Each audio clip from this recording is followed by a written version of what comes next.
कोई भी रिश्ता प्रेम तथा विश्वास पर आधारित होता है और हमारे जीवन में रिश्ते नाजुक और बेहद महत्वपूर्ण होते हैं। किसी भी इंसान के लिए जीवन में अकेले रहना नामुमकिन है, इसलिए हमें कुछ रिश्ते हमारे जन्म से पहले ही मिल गए और कुछ बाद में, लेकिन इन रिश्तों को निभाना यह हमारे हाथ में है। हमें अपने रिश्तों को मजबूत बनाने के लिए प्रयास करना चाहिए। हर रिश्ते में विश्वास का होना बहुत जरूरी है, तभी वह रिश्ता लंबे समय तक टिक पाएगा। रिश्ते को बेहतरीन बनाए रखने के लिए उसकी नींव मजबूत होनी चाहिए। ऐसे में किसी एक का विश्वास भी डगमगा जाए तो पूरी नींव हिल सकती है। तो कई बार आपसी मतभेद की वजह से रिश्ते के टूटने तक की नौबत आ जाती है, इसलिए इनकी अहमियत को समझना चाहिए।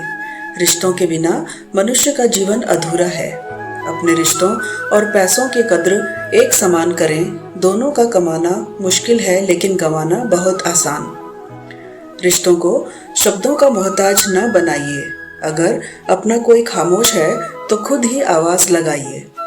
रिश्ता निभाना हर एक के बस की बात नहीं है। खुद को दुख देना पड़ता है किसी दूसरे की खुशी के लिए। रिश्तों की खूबसूरती एक दूसरे को समझने में है। खुद जैसा इंसान तलाश करोगे तो अकेले रह जाओगे। बहुत विनम्रता होना चाहिए रिश्तों को निभाने के लिए। कपट से तो सिर्फ महाभारत रची जाती है। जहाँ सफाई देनी पड़ जाए हर बार, वो रिश्ते कभी गहरे नहीं होते। रिश्ते नाते वो होते हैं जिसमें शब्द कम लेकिन समझ ज़्यादा हो, जिसमें तकरार कम और प्यार ज़्यादा हो, जिसमें आशा कम और भरोसा ज़्यादा हो। अगर दो व्यक्ति में कभी लड़ाई न हो तो समझ लेना कि रिश्ता मन से नहीं, दिमाग से निभाया जा रहा है। प्यार इंसान से करो, उसकी आदत से नहीं। रूठो उनकी बातों से, मगर उनसे नहीं। भूलो उनकी गलतियों पर उन्हें नहीं, क्योंकि रिश्तों से बढ़कर कुछ भी नहीं। अच्छे लोगों को हमारे जीवन में आना भाग्य की बात है, लेकिन उन्हें संभाल कर रखना वह हमारे हुनर की बात है। 1 मिनट लगता है रिश्तों का मजाक उड़ाने में और सारी उम्र बीत जाती है उस रिश्ते को बनाने में। अपने रिश्तों को बारिश की तरह ना बनाइए जो आई और गई, बल्कि रिश्ते ऐसे बनाएं जो हवा की तरह हमेशा आपके संग रहे। एक सच्चा दोस्त वही होता है जो पूरी दुनिया के चले जाने के बाद भी आपके साथ होता है। दुनिया का सबसे बेहतरीन रिश्ता वही होता है जहाँ एक हल्की सी मुस्कुराहट और एक छोटी सी माफी से जिंदगी दोबारा पहले जैसे हो जाती है। कोई भी रिश्ता तोड़ने से पहले एक बार स्वयं को पूछ ले कि आज तक इस रिश्ते को क्यों निभा रहे थे। कोई भी रिश्ता बनाना इतना आसान है जैसे मिट्टी पर मिट्टी लिखना, और उसे निभाना उतना ही मुश्किल है जैसे पानी पर पानी से पानी लिखना। यदि आप प्यार करने के लायक बनना चाहते हो तो प्यार करो और प्यारे बनो। हो सकता है कि लोग आपके द्वारा कहे गए शब्द भूल जाएं, लेकिन वह यह बात कभी नहीं भूलते कि आपने उनको कैसा महसूस कर पाया। प्यार से बने रिश्ते को तोड़ने की कितनी भी कोशिश करो, रिश्ते नहीं टूटेंगे। लेकिन स्वार्थ से रिश्ते बनाने की कितनी भी कोशिश करो, रिश्ते कभी नहीं बनते। सच्चे नाते की खूबसूरती एक दूसरे की गलतियों को बर्दाश्त करने में है, क्योंकि बिना कमी का कोई व्यक्ति तलाश करोगे तो अकेले रह जाओगे। जिन्होंने हमें खुशियाँ दी, हमें उनका धन्यवाद करना चाहिए, क्योंकि वह उन मालियों की तरह होते हैं जो अपने अस्तित्व भर से बाग को हरा भरा कर देते हैं। कभी भी दूसरों के आदर्श रूप को प्रस्तुत ना करें। वह कभी आपके आशाओं पर खरे नहीं उतरेंगे। जो रिश्ता हमको रुला दे उससे गहरा रिश्ता कोई नहीं। जो रिश्ता रोता हुआ छोड़ दे उससे कमजोर रिश्ता कोई नहीं। यदि हम ढूंढें तो जिंदगी में एक बहुत ही बुरा सच है कि वही लोग आपको चोट पहुंचाते हैं जिन्हें आप सबसे ज्यादा प्यार करते हैं। जीवन में रिश्ता होना जरूरी है, लेकिन उस रिश्ते में जीवन होना बहुत जरूरी है। रिश्ते अंकुरित होते हैं, प्रेम से जिंदा रहते हैं, संवाद से और मुरझा जाते हैं, गलतफहमियां में और बिखर जाते हैं, अहंकार से तो मर जाते हैं। मौन युद्ध से रिश्ता चाहे किसी भी दूर क्यों न हो, उन्हें अपनेपन का एहसास दिलाते रहना चाहिए। अगर कोई रिश्ता निभाना है तो इन दो आंखों की तरह निभाओ। साथ सोती हैं, साथ जागती हैं, साथ हंसती हैं और साथ रोती हैं। फिर एक दिन साथ ही हमेशा के लिए बंद हो जाती है। हमें ऐसे व्यक्ति को संभाल के रखना चाहिए जिसने आपको ये 3 भेंट दी हो: साथ, समय और समर्पण। संबंधों की कुल 5 सीढ़ियां होती हैं: देखना, अच्छा लगना, चाहना और पाना। ये 4 बहुत सरल सीढ़ियां हैं, लेकिन सबसे कठिन 5वीं सीढ़ी है निभाना। जीवन में सिर्फ वहां तक ही झुकना चाहिए जहां तक संबंधों में लचकता और मन में आत्मसम्मान बना रहे। हर इंसान के साथ इतनी खूबसूरती से रिश्ता निभाओ कि लोग आपको खोने से डरें, आप लोगों को खोने से नहीं। रिश्ते और पतंग जितनी ऊंचाई पर होते हैं, काटने वालों की संख्या उतनी अधिक होती है।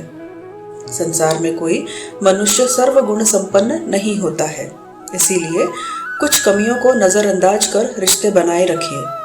अगर कोई आपकी उम्मीद से जीता है तो आप भी उसके यकीन पर खरा उतरें, क्योंकि इंसान उसी से उम्मीद रखता है जिसको वह अपने सबसे करीब मानता है। रिश्ता ऐसा हो जिस पर नाज हो। कल जितना भरोसा था उतना ही आज हो। रिश्ता सिर्फ वो नहीं जो गम या खुशी में साथ दे। रिश्ते तो वो हैं जो हर पल अपनेपन का एहसास थे। रिश्ते, प्यार और मित्रता हर जगह पाए जाते हैं, परंतु यह ठहरते वहीं हैं जहां पर इन्हें आदर मिलता है। कई बार तबीयत दवा लेने से नहीं, हाल पूछने से भी ठीक हो जाती है। माफी मांगने का यह मतलब नहीं होता है कि हम गलत हैं या सामने वाला सही है। इसका मतलब यह है कि हम रिश्तों को अपने अहंकार से ज्यादा महत्व देते हैं। बिना कहे सब कुछ कह जाते हैं। बिना कसूर के जो सब कुछ सह जाते हैं, दूर रहकर भी अपना फर्ज निभाते हैं। वही रिश्ते सच में अपने कहलाते हैं। सिर्फ दुनिया के सामने जीतने वाला ही विजेता नहीं होता, किन रिश्तों के सामने कब और कहां पर हारना है यह जानने वाला भी विजेता होता है। अपने वह नहीं होते हैं जो आपके रोने पर आपके काम आए। अपने वो होते हैं जो आपको रोने ही ना दे। आप दुनिया से लड़ लेना, लेकिन कभी भी अपनों से नहीं लड़ना, क्योंकि अपनों के साथ आपको जीतना नहीं है बल्कि उनके साथ जीना है। जीवन का एक कड़वा सच यह भी है कि आप किसी के लिए तब तक खास हैं जब तक उसको आपसे बेहतर कोई और नहीं मिल जाता है। जो माफी मांगते हैं वह यह साबित नहीं करते कि वह गलत थे। आप सही, बल्कि रिश्तों की निभाने की काबिलियत आपसे ज्यादा है। आपकी खुशियों में बस वही लोग शामिल होंगे जिन्हें आप चाहते हो, लेकिन आपके दुख में वही लोग शामिल होंगे जो आपको चाहते हैं। जीवन में एक बात हमेशा याद रखना, अगर अपनों को करीब रखना है तो खामोश रहो, और अगर अपनों को दिल के करीब रखना है तो उनकी कोई बात दिल पर मत लो। जब कोई भी समय मिले तो अपने दिल की बात अपनों से कह दो। बहुत दिनों तक खामोश रिश्ते ज्यादा दिनों तक जिंदा नहीं रहते हैं। जीवन में वही रिश्ता सफल होता है जो दुनिया की मजबूरियों से ज्यादा अपने दिल के जज्बातों की परवाह करता हो। जब इंसान सफलता की ऊंचाइयों पर होता है तो अपने आप को भूल जाता है, और जब बर्बादी की कगार पर होता है तो अपने उसे भुला देते हैं। एक समय की बात है, एक गांव में 2 भाई रहा करते थे। दोनों ही बड़े स्नेह के साथ रहते और कोई चीज लाते तो एक दूसरे के परिवार के लिए भी अवश्य लाते। छोटा भाई भी सदा बड़े भाई को आदर तथा सम्मान की दृष्टि से देखता था। एक दिन किसी बात पर दोनों में कहासुनी हो गई और छोटे भाई ने बड़े भाई को अपशब्द कह दिए। वहीं से दोनों के रिश्ते में खटास आ गई। पूरा 1 साल बीत गया, लेकिन दोनों में से किसी ने भी एक दूसरे से बात करने की कोशिश नहीं की। जब छोटे भाई की बेटी की शादी का अवसर आया तो उसने सोचा कि बड़े तो बड़े ही होते हैं, उन्हें मना लेता हूँ। उसने भाई से बीती बातों की क्षमा मांगी और घर का विवाह कार्य संभालने का निवेदन किया। लेकिन बड़ा भाई मन में बात लेकर बैठा था, इसलिए उसने विवाह में जाने से मना कर दिया। इससे छोटा भाई भी दुखी हुआ। लेकिन उसने ठान लिया कि किसी भी तरह भाई को मना कर रहूंगा। विवाह के लिए काफी कम दिन बचे थे। छोटे भाई के प्रयास लगातार जारी थे। एक दिन एक रिश्तेदार ने छोटे को बताया कि तुम्हारा बड़ा भाई रोज एक महाराज जी के सत्संग सुनने जाता है। उनकी सारी बातें वह मानता है। इसके बाद छोटा भाई उन संत के पास पहुंचा और पिछली सारी बातें बताते हुए अपने गलती के लिए क्षमा याचना की और पश्चाताप व्यक्त किया। उसने संत से निवेदन किया कि आप मेरी बेटी के विवाह में मेरे बड़े भाई को आने के लिए राजी करें। दूसरे दिन जब बड़ा भाई सत्संग में गया तो संत ने उससे पूछा, क्यों, तुम्हारे भाई के यहाँ कन्या का विवाह है क्या? तुम क्या क्या काम संभाल रहे हो? उसने जवाब दिया, मैं तो विवाह में सम्मिलित ही नहीं हो रहा हूँ। कुछ वर्ष पूर्व मेरे भाई ने मुझे ऐसे कड़वे वचन कहे थे जो आज भी मेरे हृदय में कांटों की तरह खटक रहे हैं। संत जी ने कहा, सत्संग के बाद मुझसे मिलकर जाना। सत्संग समाप्त होने के बाद बड़ा भाई संत के पास पहुंचा तो उन्होंने पूछा, मैंने बीते रविवार को जो प्रवचन दिया था उसमें क्या कहा था? कुछ देर सोचने के बाद वह हाथ जोड़कर बोला, माफी चाहता हूँ, मुझे कुछ याद नहीं आ रहा।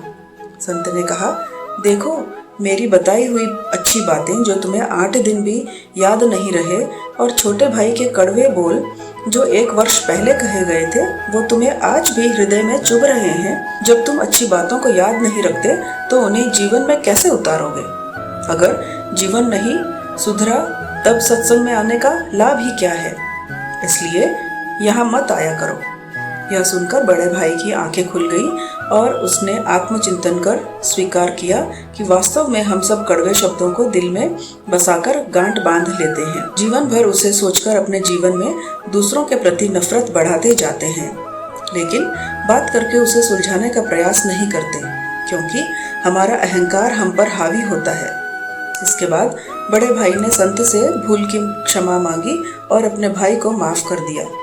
दोस्तों, इस वीडियो में बस इतना ही। मिलते हैं अगले वीडियो में। अपना ख्याल रखिएगा, स्वस्थ रहिए, मस्त रहिए। जय श्री कृष्णा। राधे राधे।